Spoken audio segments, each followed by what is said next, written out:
мэдрэмжтэй. Ер нь бол яг V8 Gen 1 V8-тай Ford Raptor байгаа шүү дээ. Яг тэр шиг мэдрэмж өгдөг. Моторын дуу энэ зөвөр V6 2700 Twin Turbo 330 орчим морины хүч гаргаж байгаа. Гэсэн мөртлөө яг моторын дууралт нь бол яг V8-тай ойролцоо. Аргагүй нөө Ford Performance гэдэг шиг нөгөө жинхэнэ дуртай хүмүүсээ бол гомдоохооргүй яг хөдөлгүүрийн дууралтыг бол гаргаж ирж бол чадаад байгаа. Өөрийнх нь жин ер нь бол нэлээд боломжийн жинтэй 2300 орчим кг. Гаргаж байгаа морины хүч нь 230 морины хүч учраас хангалттай өөртөө болдог. Тэгээ Fox-ийн амортизатортай. Энэ багийн ямиг бол ажирахгүй. Яг го машин ч ажирахгүй. Гэхдээ яг кабин дотроо чи өөрөө жаахан ажирна. Яагаад гэх юм бол нэг онцлогонд иймэрдүү спорт характертай ингэж явдаг машинуудын нэг онцлог нь жоохон битүүмж тэгээ чимээ их байдаг. Тэгээ хамгийн гол нэг Wrangler шиг салдаг болохоор хаалга маалга дээвэр мээр бүх юм маш амархан салцдаг. Тийм учраас нэг илүү дутуу одоо жишээ нь бидний унж дассан 570 те 200 ч гэдэг юм уу тийм машинуудтай харьцуулахад арай чимээ ихтэй. Угаасаа салдаг маалдаг. Тэгэхээр нэг тийм машинаас нөгөө айгүй тийм духуулах га те нэг битүүмжийг ингээл битүүмж чухал 5 дух чухал гэж боддог хүнд бол баг зэргийн зохимжгүй. Харин тэр яг тэр юм дассан машинуудаас шал өөр мэдрэмж өгөхүйц хүчний хувьд ч тэр моторын дууч тэр те яг мэдрэмж талаасаа өөр зүйлийг хайдаг хүмүүст бол маш гоё вариант болж чаддаг. Ягаад гэвэл энэ чинь Ford-ийн performance гэж явж байгаа. Ford бол ер нь үйдэ харгүй маш сонирхолтой машинууд хийдгэр бол алдартай шүү дээ. Тэ Mustang, Raptor гэл. Хэдийн энэ бол Bronco Raptor бол биш. Bronco Raptor-ын яг доотлын Badlands Sasquatch Edition гэж явж байгаа. Яг доотлох учраас нэлээд дөхөхүйц. Энэ ингэж явж байгаа юм чаа Bronco Raptor бол бүр хяддаг баха ер нь бол. Тэгэхээр энэ бол нэг тийм сүртэй бүр гологдоод байхаар шинж бол алга. Хөдөлгүүрийн хүч чадал бярт хийхээ бол яг өөрийнх нь жинд нь бол хангалттай дасан тийм хангалттай бол дийлж байгаа. Ямар ч тийм хүч дутсан юм бидрэгдэхгүй. Тэгээ 10 шатлалт автомат хорвотой. Яг оригинал автомат хорвоч. Ямар нэг CVT, MVT тийм алей юм бол байхгүй.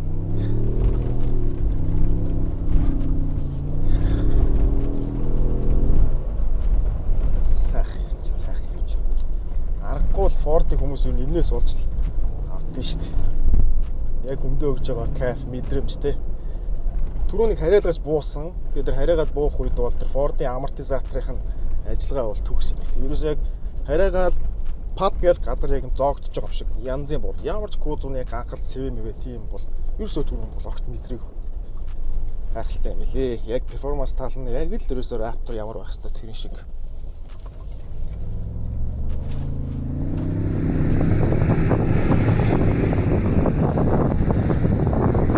Тэгээд нөгөө юу юм бэ? Урд амортизатор одоо урд тэмцэн байна.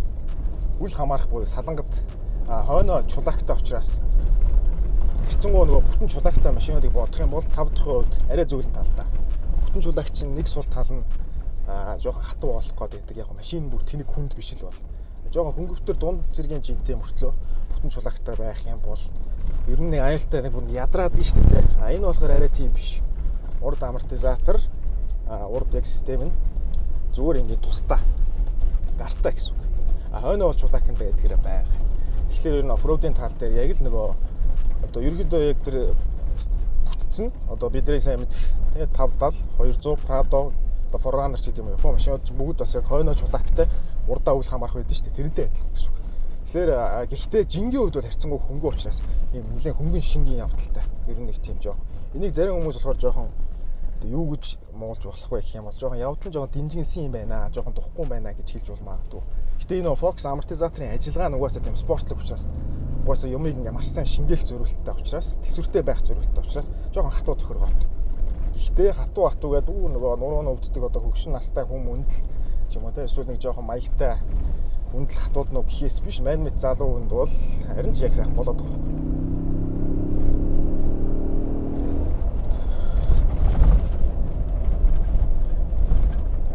Чадж гин үү? Ер нь бол өөдөө харах үзэх. Тэгээ зарим хүмүүс яадаг юм бэл шүү. Ер нь жоохон ингээд иймэрдүү машин авахдаа хитрхи жоохон хөөрөөд авчдаг. Тэгээ дараа нь жоохон ингээд бас яг 5 дух талаасаа ч юм уу яг нөгөө жоохон хүүхэд ихтэй айл майлч гэдэг юм уу. Эсвэл өөрөө нөгөө жоохон Тэгээ нэг өсөл сонирхол нь өөр хүмүүс байдаг шүү дээ. Тийм хүмүүс байх юм бол ер нь жоохон нөгөө Япон машин руугаа зүгтэх хандлагатай байдаг. Харин арай хөгжилтэй байдлаар те арай хөгжилтэй юм хүсдэг хүнд бол ерөөсөө яг энэ залуу хүний л гоё унаал гэсэн үг л дээ.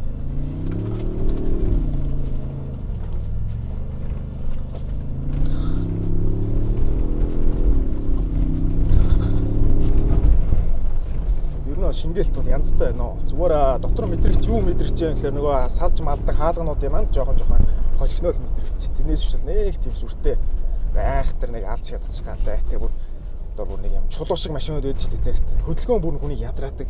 Тийм бол биш үү. Хөдөлгөөн бүрээс нь харин жоохон ирч хүчийг мэдэрч болохоор.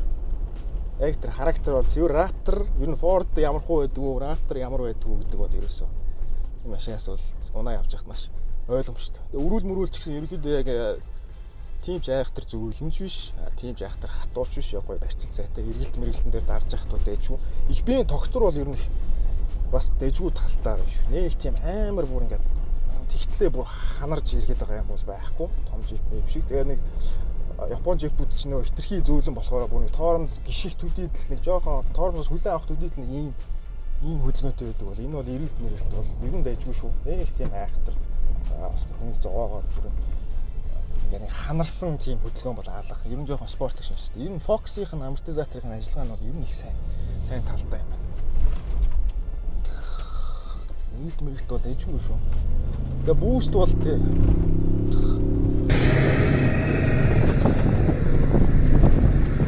Бүүст тэр одоо ингээд нөгөө юу автоматар цаанаас үйлдвэрийн тохиргоо намайг хаа гэж юм л та.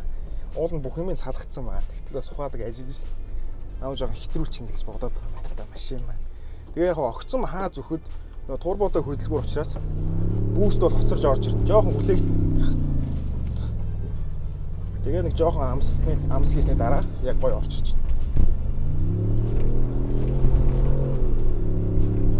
Нэгэнт хүчин ороод ирчих юм бол давгүй.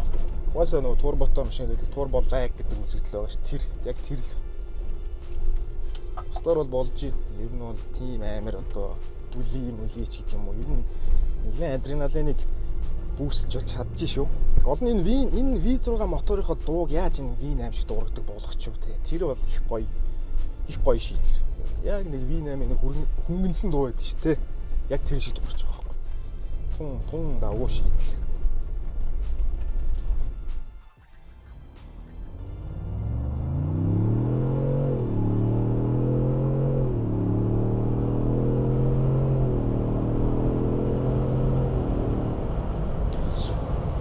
Нойлоос 100 бол яг боломжийн яг дундаж угаасаа жин ихтэй гэдэг нь бол яг засмал дээр гарахт нь бол мэдэгдэж байна.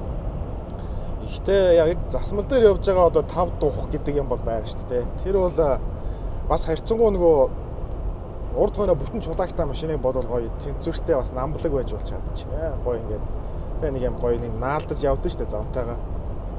Бүр нэг юм нэг зам дээр явахгүй байгаа юм шиг нэг сонио мэдрэмжтэй байгаад идэв шүү дээ. Тийм бол биш. Ер нь их гоё намгар талтай яг хурдаа гоё тохируулаад явах юм бол гэхдээ засмал дээр явж явах үед юу жоохон лайтай санагдаж болох вэ гэх юм бол шүү дээ. Энэ машин одоо нөгөө дээврэн салдаг, хаалган салдаг малтагтай холбоотойгоор одоо ерөнхийдөө жоохон өндөр урдан дээр нөгөө салхины чимээ жоохон их сонсогдоод эхэлдэг. Одоо яг ингээд дээгүр мээгүр ингээд толгой дээгүр чинь салхи зүсэж өнгөрч байгаа юм шиг те. Жоохон нэг тийм сул тал байгаа. Гэхдээ бол тийм аим шиг юм бол биш. Ягаад гэх юм бол угаасаа салж нийлдэг машин болгонд нэг тиймэрдүү дутагдaltaй тал байдаг. Тэгэхээр энийг бол анхнаасаа мэдж яагаад авах хэрэгтэй. Гинт аваад засмал дээр гараад шокроод юу болоод байна маа гэх юм бол жоохон тэнийг юм болох байх. Тэгэхээр ер нь энийг салж нийлдэг машинуудын жоохон нэг өөлөх тал бол тийм байдаг. Бусдаар бол шулуун замд явж байхад бол намтай, тогтвортой, мөн хурд авалт, гүйц төрүүлэх үеийн хурд авалт дэжгүй сайн.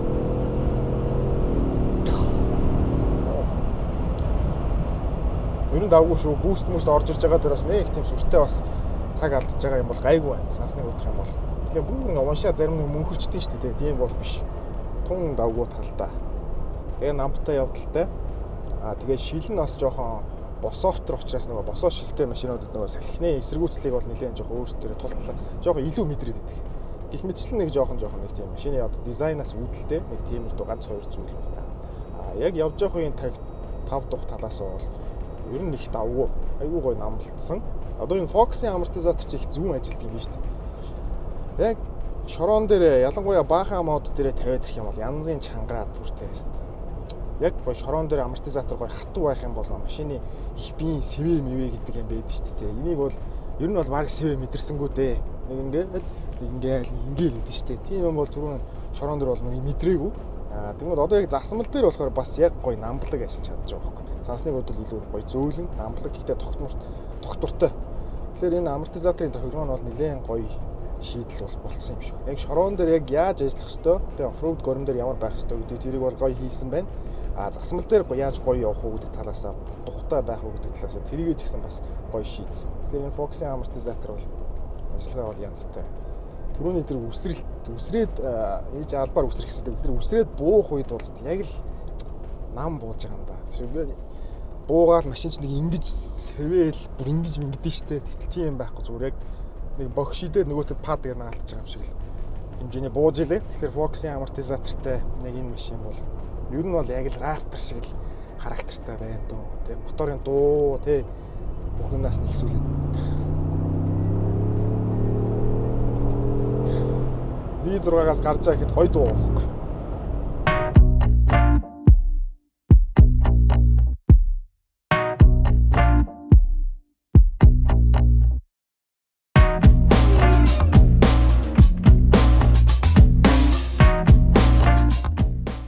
Тэгээ Bronco-гийн онцлогууд нь яг нэг оффроуд зориулсан болохоор энэ уртлын гүпер бол тэр чигтээ яг төмөр юм бэл. Тэнгүүний доотлын илгэвч бүр хоошо тэр чигтээ явсан битүү төмөр.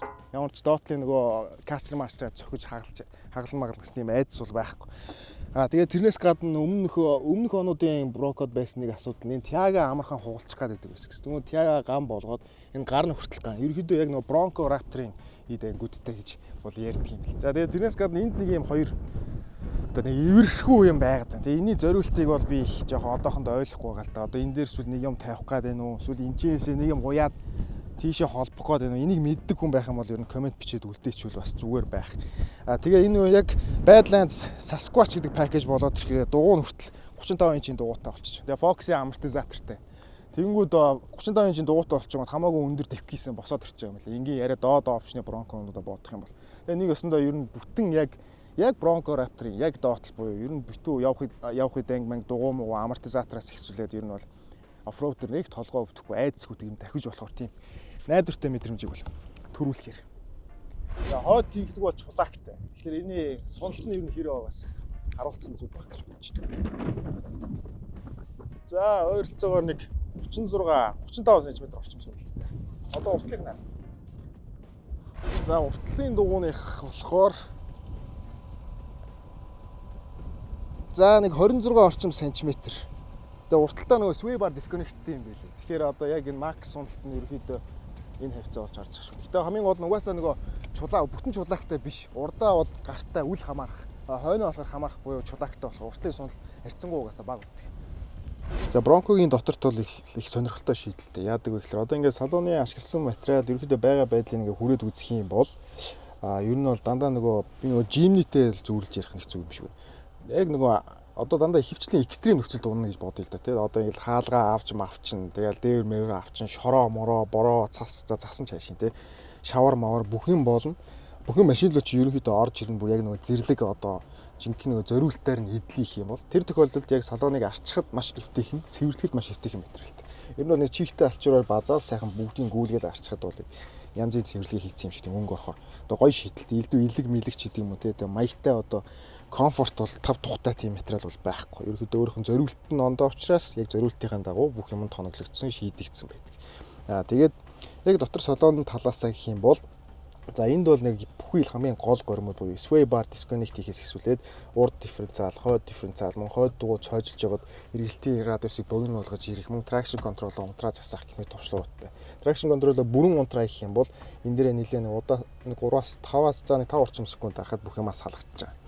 За тэгээд нөө drive mode selector-ууд нь орж ирж байгаа. Drive mode гэхэлэр дандаа за normal ч юм уу те slippery, eco, sand, mud гинэ. Тэгээд бааха гинэ. Бааха нь ерөнхийдөө нэг уралдааны горим те rock crawl буюу чулуугаар мөлхөх ягт бүр амар хадан дээр авирах зориултын горим гэх мэт бүгдийг нэргүүлдгээрээ шийдчихэж байгаа юм байна. За тэгээ хоёр ч нөгөө part time те 2H, 4H, 4L, 4A гэх мэт гормуудтай. 4A нь яадаг вэ гэхээр ерөөдөө ямар зам дээр хаана явж байгаа шалтгаалаад автоматар хурцлын дуугаа салах уу, эсвэл дөрөв дуугаа залгах уу, хөндрүүлэх уу, яах уу гэдгийг өөр автоматар шийдэж. Тэнийг нэр ойлгохгүй толгойн нэгж явах юм бол 4A дээрээ тавиад орчиход л болно. За тэгээд хаалга маалга бүх юм нь салдаг учраас хаалган дээр илүү товчлуур бол баг байхгүй. Нөгөө цонхоо нээх хаах ч юм уу төлний тохируулаг хийх мих гэдэг би бол эндээс түрүүжингээ эндээс л рефлексээр хайгаад. Америк машин унд сурсан хүн бол арай өөрөөр хүлээж авах бах. Бүх товчлуурыг эндээ шийдэд өгсөн. Одоо яг нөгөө юунаас Wrangler-ийг чинь Jimny-ийг чинь энд байдсан шүү дээ. Тэнгүүд тэрний энэний цонх онгойлгох товчлуурууд нь бүгд эндээ байх чинь. Цонхоо цойжлох, цонх хааж нээх. Тэрнээс гадна төлний тохируулга нь бас яг энэ хажуудаа байж байгаа чинь их сонирхолтой одоо шийдэлтэй гэх юм уу тий. За тэгээд нөгөө Япон машин дээр чи ингээд энэ дээр бариул байдэн шүү дээ. Тэнгүүд энэ дээрээ ямарч бариул байдгүй. Эндээс барих юм байхгүй. Хойдлын зорчигч гэсэн ялгаг байдалхан. Яагаад гэх юм бол баг нь бүр дээрээ airbag-тай учраас тэр бариулны шийдлийг энэ хажуудлынхаа болонд шийдэж өгсөн байдаг. Тэгэхээр энэ бол ихэндээ бас жоохон дасахгүй мэдрэмж магадгүй. Гэхдээ энийг дасчих юм бол их сонирхолтой. Тэгээ хажуудлын зорчигчд бас энэ тал дээр нь бас нэг юм бариул байж байгаа жишээ. За тэгээд суудлах халаах хөрөх горим, өрүүл халаах бүгдийн товчлуураараа кондишны удирдлагууд мөн адил сайхан товчлуураараа яг гоё дарагддаг. За тэгээд парны энэ хавхлаг сенсний парны юуг харах юм бол Raptor стилийн юунуудтай. Тэгээд хөгжим нь бол точтой Apple CarPlay, Android Auto мөн дотроосоо бүхэл төрлийн одоо тий унтарч асах смарт төгжрийн тоормчгээ зогсоод унтардаг горим эсвэл нөгөө мэдрэгчүүдийн горим моримч гэдэг юм уу тий бүх юм одоо ингээд энэ чээс энэ функц руу орж байгаад ингээд өөрөө зохицуулаад явцдаг гэрэлтүүлэг одоо юу гэдгийг тий гих мэтлэн тий Type-C-ийн оролтуудыг бол өстой сайхан хийж өгсөн. Энд нэг USB, энд нэг Type-C байх чинь. Энэ урд бүр ингээд энийг онгойлгонгууд хоёр шиг Type-C-ийн оролт байх чинь. Тэгээ спикер нэг дээжгүй юм байна. Bang & Olufsen гэдэг спикер байдаг чинь. Тэрний спикерээс бол 8 билүү 10-ыг тавьж өгсөн бэл. Тэгэнгүүт дууралт бол яг ийм төрлийн машинд гэхэд их дээжгүй дууралттай байх чинь. Мөн суудалч гэсэн ялгаагүй ер нь зөөлөн талдаа маш адилхан нөгөө яг цэвэрлж арчхад цэвэрхэн байдлаар амар хялбар байдлаар шийдэж өгсөн. Тэгээ ер нь яг салоны яг дизайныг ажиглах юм бол нэлээд л яг эмнэг хангал шиг л ер нь машиныхын характер нь салон дотор ямар байх та яг л адилхан байдлаар шийдэгдсэн гэдэг чинь. Bronco-гийн логоны энэ дээрээ сайхан тодорхой чинь хөгжмнөөсөө ч гэсэн ер нь бас нэлээд олон ямиг өдөртөж болно. Яг нэг минутыгээ харьцах тий дээш доошоо юу болж энэ дээр хянахан дээр ч гэсэн яг дугууны даралт маралт турбоны бүүст за яг хэдэн градус хазаасан байна тий аккумуляторын цэнэг за усны температур мөн тосны температур гэх мэт бүгдийг нь бол ерөөхдөө энэ дээр бол ойлгомжтой харуулад өгчт юм байна. Дижитал хянахтай. Энэ дээр цагаан зураас мэдэрч cruise control нөгөө тусдаа байдэн шүү дээ тийм байхгүй бас өрүүлэн дээр шингэж өгсөн байх чинь. Гэх мэт ер нь бол тэгээ энэ дээр юу юм бэ? Wireless chargerтэй. Гэх мэтчлэн ер нь их амар хөнгөн бас хүнд яг хэрэгцээтэй юмнууд бол бүгдийг өөртөө шингээсэн юм байна. Bronco-гийн хойдлын цонх 94 бүх цонх нь ингэж нөгөө бүтэн онгоодог байх нь энэ их таалагддаг. Их гоё шийдэл. Нэг эргчлөөг мэдрүүлсэн юм уу гэмээр те. Тэгээд за ингээд цонхны удирдлага нь энэ голдоо. Тэгвэл нөгөө бариул нь одоо эндээ ороод ирчих хойдлын суудлын хувьд. За тий орж ирээ суучингууд. Ерөөдөө зай бол биш дээ. Нэг тийм одоо айхтар том биш. Гэхдээ хойдолд сууж байгаа хүн уртынхаа игнээс илүү өндөрт суудаг. Тэгээ хойдлын суудлал бол зөөлөн талдаа. За тэгээд бүх нөгөө цонхны удирдлагууд бол эндээ. Нэмэлтээр нөгөө өмнөх оны Bronco-нуудад хойшоо үлээсэн пар байдгүй байсан. Тэгээ үйл жоохон хүйтэн байдаг эрсдэлтэй гэж байдаг байсан юм байна. Тэгсэн чинь тэр асуудлаа ямар ч асуудалгүй шийдэд өгчөж одоо зундаач халууцахгүй өвлдөөж дарахааргүй болсон. Тэнгүүтээ одоо ингээд Type-C-ийн энд хоёр оролттой. Type-C-ийн оролтыг бол бөмбөгдөж өгсөн юм шиг байна. Хамгийн гоё юм нь 230 вольтын оролтын бүр юм арзетикний оролттой. За тэгээ нөгөө тааз маань ингээд салдаг бүх юмнууд нь энэ дээрээ байж байгаа. Тааз бол энэ нэлээд амархан нэлээд хялбар бол салчт юм билээ. Тэрнээс гадна заяг бууж ягаад энэ суудлаа бол ингээд унгаачих болно. Суудлаа унгаачих юм бол ерөөдөө ор болох байдлаар ингэж ашиглагдаж болно. Эсвэл нөгөө том овор ихтэй юм бол асуудалгүй ачаад аваад явчих болохоор. Тэгээ нэг таалагдахгүй ядаргаатай санагдсан юм гээл би нэг жоохон сая шавар руу оролцсон. Тэгсэн чинь энэ фендер нь шавар болчихжээ. Тэнгүүд энд ингээд юм хийх гээл жоохон хөдлөх төдийдл нөгөө өмд маань бүр будаа болоод тийм. Тэгэхээр энийг бол жоохон болгоомжтой хандахгүй бол энэ бохирц үед энэ хүний өмдлөө амар амархан хүрээд идэв. Тэгэхээр энэ хувцсыг бол будаа болгох жоохон стресстүүлэх эрсдэлтэй. Бусдаар бол шийдэл ер нь бүхэл юмыг хараад тахад яг л нэг зэрлэг адуу, энэ нэг адуу тал юм л. Түрүүн хэлсэнчлэн урд гүпэр нь төмөр байсантай адилхан хойд гүпэр нь ч гэсэн төмөр мөн доороо битүү хамгаалтууд бол байгаа. Тэгээд нөгөө запас дугуй нь бол яг ийм хоёрын хоорондын балаа запас дугуй гэдэг чинь тийм шиг жинхэнэ дугуй жинхэнэ обуудтайгаа өөр 35 ярьцмаар юм. Тэгээд ийм хүнд дугуй обууд үүрээд явангууд ийм машинуудын нөгөө багаж нь нэг жоохон холхиноо ороод нуугсан дугуйрчих гадаг бол хүчтгсэн нугастай учраас ямар нэг тийм асуудал бол үүсдэггүй. Яг үйлдвэрээсээ тавиад өгсөн мэт. Тэгээд багажийг онгойлонгууд багаж нь бүр гайхамшигтай том дэлгэгддэг юм байлээ. За тэгсний дараа шилээ онгойлгоно. За багаж бол ерөнхийдөө мэдээж дунд гарын кроссоверуудаас бол хангалттай том. Гэхдээ яг нөгөө full size SUV-нүүдтэй харьцуулах юм бол жоохон жижиг юм шиг мэдрэмж төрүүлэх. Гэхдээ яг юм хумаа FT-гээ аччихдаг хүнд бол ямар нэг асуудал гарахаагүй яг боломжийн зайтай. За энийг онгойлгох юм бол данхраа дурцоо гэх мэт байдаг. Эднээсээ юм хумаа уяад бэхэлчих болно. За хойноо бүр энд нэмэлт спикертэй, энэ дахиад спикертэй байх жишээ нь. За энэ болохоор нөгөө уртлынхаа дээврийг авах юм бол уртлынхаа дээврийг энэ дотроо хийгээд ингээ хадгалаад аваа явчих юм бэл. За тэгээ нөгөө хойдлогоо дээврийг салгах шаардлагатай бол энд байгаа цахилгааны залгуурыг салгана. За тэгээ болтнуудаа тайлна гэх мэтээс эсвэл энд харагдаж байгаа энэ болтуудыг тайлаад эдлийнхаа дээврийг авах боломжтой гэх мэт. Ер нь бол нэлээд л бас багажны шийдлэн ч гэсэн ер нь бүх юм сонирхолтой талтай. Гэтэ нэг жижигдээд байхааргүй ер нь бол асуудал баг. Энэ бол баг ер нь багаж ч гэсэн баг дуу муу орохооргүй цонх моох бол ямар нэг асуудал үүсэхэргүй л тийм бакл хийц сайтай л юм хойдол. Эхлээд шилээ хаачна. Эхлээд нөгөө багажаа хааж болохгүй хаах үедээ. Эхлээд шилээ хаагаад сүүлд нь багаж. За хөдөлгүүрийн тухай хэм бол нөгөө Ford-ийн алдарт 2.7 EcoBoost V6 хос турботой хөдөлгүүрийг тавьчихсан байна. Энэ хөдөлгүүр яг анхандаа бүр анхны яг гарч иж байхдаа жоохон хил ам таталдаг байсан ч гэсэн сүүл рүүгээ тасралтгүй Ford яг энэ хөдөлгүүр дээр маш их анхаарч энэс гадна маш олон модельүүд дээр нэлээд түгээмэл тавьж ашигладаг болсон болохоор одоо ч баг тэр асуудал бол яригдхаа болсон. Ер нь нэлээд Ford-ийн одоо нэлээд ачаал даах чадвартай ер нь сайн хөдөлгүүр гэж явдаг тоонд одоо ер нь бол баг ордог болчиход байна. Тэгэхээр хөдөлгүүрийн тал дээр бол нэг хэрэгэлзээд байх юм байхгүй. Хөдөлгүүр өөрөө характерт сайтай V6-тай хүч ч гэсэн өөрийгөө хангалттай аваад явчих хэмжээний учраас ер нь хөдөлгүүрийн тал дээр бол нэг хэрэгэлцэх бол асуудал байхгүй. Тэгээ гол нь 10 шатал тороптойгоо нийлэхээр ялангуяа шулуундаа маш бага иддэг. Яг оффроуд дээр ч гэсэн маш гоё мэдрэг гоё солигдож бас гоё ажиллаж болж чаддаг. EcoBoost-ийг одоо нэг үе бодох юм бол мэдгүй хүн бол байхгүй болсон дөө. Өөр анхны нөгөө Ford Expedition энтертэй Flex Fuel гэсэн бичиг байдаг байсан ш. Тэр ямар ч хөтэй гэхэл ерөнхийдөө ямар ч бензин голдгүй баг 80 хийсэн ч ямар ч асуудалгүй явахаар хэмжээний team Ford-ууд байдаг байсан. Тэнгүүд манай машин дээр яасан бэ гэхэлэр 91 нэмэх гэж яваад 91 нэмэх учраас ерөнхийдөө 92 хий яваад ямар ч асуудал. Хөдөө гадаа нөгөө бензиний чанар манар голно те заавал 95 хийх ёстой одоо евро хийх ёстой ч гэдэг юм уу. Тийм асуудал бол энэ дэр үүсдэг үсэх. 91-өөс дээш октонтой бензин байхад л хангалттай иш явчихна.